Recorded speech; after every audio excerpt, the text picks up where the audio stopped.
শুভ সন্ধ্যা। কবিতায় নাসিমা চ্যানেলে আপনাদেরকে স্বাগত। সকলে কেমন আছেন?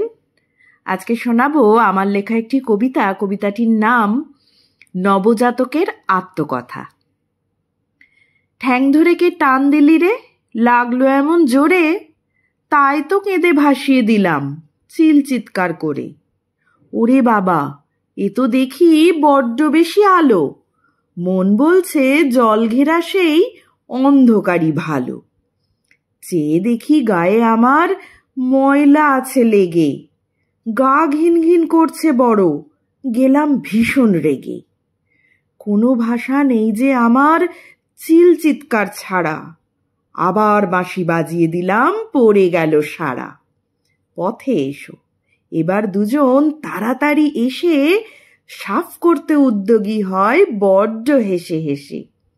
মরছি আমি নিজের জ্বালাই, এরা হেসে মরে, মাঝে মধ্যে হাত পা আমার টেনে টুনে ধরে।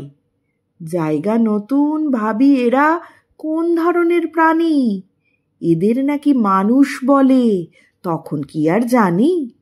পরে জানি আমিও নাকি মানুষেরই ছানা, চাঁদের মতন লাগে নাকি আমার মুখখানা।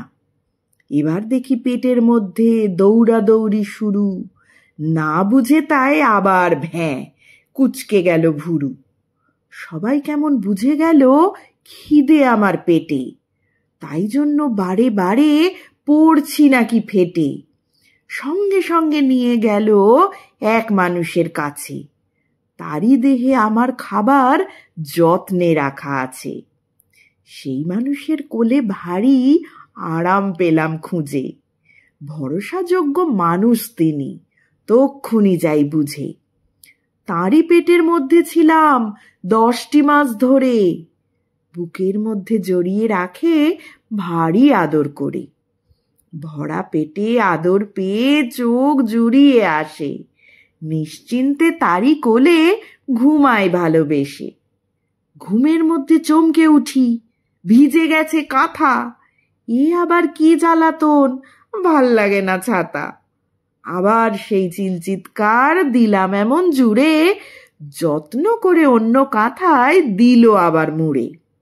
গোলমেলে সব ব্যাপার স্যাপার, বিচ্ছিরি আর যাতা, সামাল দিতে ছড়িয়ে ফেলি, ঘেঁটে যাচ্ছে মাথা।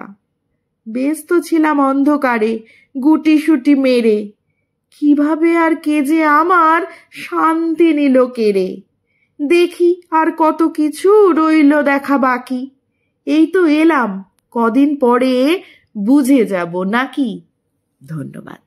ভালো লাগলে লাইক, শেয়ার ও সাবস্ক্রাইব করবেন।